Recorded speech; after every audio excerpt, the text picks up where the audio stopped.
ताई काय बनवायला लागलात? आज बनवते बोंबलाची चटणी मिरचीचा खरडा घालून। अच्छा, आईला खायची ना म्हणून बनवायला लागली, तर म्हटलं चला बोंबील साफ करून घेऊया। हे बघ बोंबील किती मस्त आहे। हो, मला खूप आवडले बोंबील, पांढरे पांढरे आहेत चांगले। आता बघ हे बोंबील मी असं साफ करते, चाकूला खूप धार आहे म्हणून जरा हळूच करते। ही अशी अशी घाण काढून घ्यायची याच्यातून अशी आणि कट करायचं असं, त्याचे तुकडे करून घेते। नंतर मग दाखवते तुम्हाला बोंबलाची चटणी। बघा एकदम साध्या सोप्या पद्धतीने सगळेजण एकदम एका झटक्यातच करतील अशी बोंबलाची चटणी। खाऊन टाकतील, माझ्या तोंडाला पाणी सुटायला करायच्या आधी। अर्चना झाले का ग चपात्या? हो चालू आहेत ना। हा लवकर कर, मला ती बोंबलाची चटणी करायची आहे ना। आणि मिरच्या भाजल्या का? हो मिरची भाजली बघा। जास्त तिखट नको ग करायला। ठीक आहे, तुझं झालं की मग मी चटणी बनवते। मग चपात्या झालेल्या आहेत, भाकरी भाजतीये। आईसाठी एक भाकरी केली आहे बोंबलाच्या चटणी बरोबर, आणि ज्वारीचं पिठाचं तसंच ठेवलंय ताट, कारण ह्याच्यामध्ये आपल्याला हे बोंबील जे आहेत हे भाजायचे तव्यावर आणि ह्या पिठाच्या पाण्यामध्ये धुवायचे। कढई गरम करायला ठेवलेली होती, गरम झाली। ह्याच्यामध्ये आता आपण हे बोंबील हलके हलके भाजून घ्यायचे आहेत, म्हणजे कसं त्याचं हलके हलके भाजले ना मग त्याचा सगळा कचरा निघतो। आपण जेव्हा पिठाच्या पाण्यामध्ये धुतो तेव्हा हलकं हलकं असं भाजून घ्यायचं, जास्त नाही भाजायचं। बोंबील बघा हलके हलके भाजून झालेले आहेत। आता गॅस बंद करते आणि हे पीठ जे आहे काढून घेतलेलं ते टाकून घ्यायचं, आणि ह्याच्यामध्ये आता पाणी घालायचं। 2-3 वेळा पाण्याने स्वच्छ धुवून घ्यायचंय, कारण असं आपण जर बोंबील धुतले तर ह्याचा वशाळ वास येत नाही। स्वच्छ धुवून घ्यायचे। आता मी हे ना 2-3 वेळा पाण्याने स्वच्छ धुवून घेणार आहे, त्याच्यातली घाण निघून जाते। मग 3 वेळा मी हे स्वच्छ पाण्याने धुवून घेतले। बघा याचा लगेच कलर पण पूर्ण चेंज झालेला आहे, आणि कढईच ऑलरेडी गरमच आहे, तर ह्याच्यामध्ये मी तेल घालून घेते।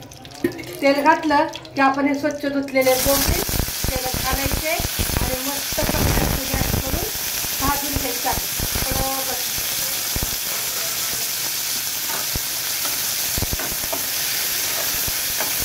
कमी जास्त गॅस करायचा आणि मस्त असे कडक बोंबील भाजायचे। तोपर्यंत मी तुम्हाला पुढे काय करायचे ते दाखवते। बघा असे लालसर झालेले आहेत का नाही बोंबील, अजून कमी जास्त गॅस करून अजून कडक करायचे, थोडेसे कडकच चांगले लागतात बोंबील। आता बघा मिरचीचा खरडा तयार करायचा आहे। मिरच्या भाजलेल्या आहेत, लसूण घेतलेला आहे 2-3 कुड्याच घेतल्यात, आणि कोथिंबीर घेतलेली आहे। लसूण कमी आहे जरा। अगं बाई लय महाग आहे ग लसूण, राहू दे 2-3 कुड्याच भात झाला। त्यात चांगला लागतो लसूण म्हणून म्हणलं। आता लसूण स्वस्त झाला की लय मटा घालते मग खा। बरोबर। ही उखळ आहे, उखळ जुनी उखळ। ह्याच्यात काय केलंय? लाल लाल दिसायला लागले। ती आईला शेंगदाण्याची चटणी खायची होती। अच्छा, आता ह्याच्यात मी टाकते बघ मीठ, अगदी हलकसं मीठ घालायचे, आणि आता ह्याचा खरडा तयार करते असं उखळात कुठून। जर तुमच्याकडे उखळ नसेल तर घ्या, आवर्जून घ्या, कारण उखळात केलेला ठेचा मिरचीचा खरडा लय भारी लागतो बघा। झाला का ठेचा तयार? हा झाला की झाला बघ। हा मस्त। असं ज्वारीच्या भाकरी बरोबर खाल्लं तरी चालते।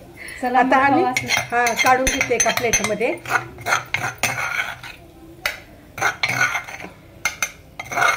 आता हे काढून घेतलं आपण बाजूला ठेवते। बघ मस्त कडक झालेत बोंबील, आवाज पण येतो बघा, दाखवते आहे का, कडक झालेत मस्त कुरकुरीत। आता मी उखळात टाकून घेते। तेल नितळून काढायचं, हा तेल नाही टाकायचं। तेल आहेच ते ठेवते बाजूला।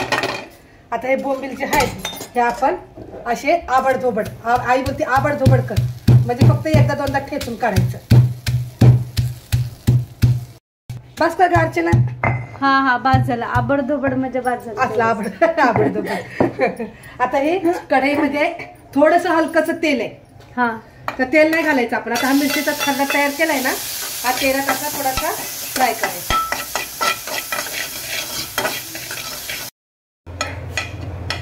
मिरचीचा ठसका उठला बघ. आता हेच ना आपण बोंबील ह्याच्यात टाकायचे. हा, बोंबील आणि हा मिरचीचा खरडा एक जीव होईपर्यंत सगळं मिक्स करायचं. एवढा ठसका ताई तुम्ही मीठ नाही टाकलं, पण मीठ बघ का नाही टाकलं, ऑलरेडी बोंबील खरटत असतात आणि मिरचीचा खरडा जो आपण तयार केला की नाही त्यात मीठ घातलेलं आहे, त्याच्यामुळं नंतर आपण मीठ घालायचं नाही. मला खूप ठसका लागला ग बाई. झाली आता आपली बोंबलाची चटणी तयार. हिरवी मिरचीचा खरडा घालून खूपच भारी आणि मस्त अशी भाकरीवर घ्यायची. तेल घ्यायचं, हा कडक आहे एकदम कडक.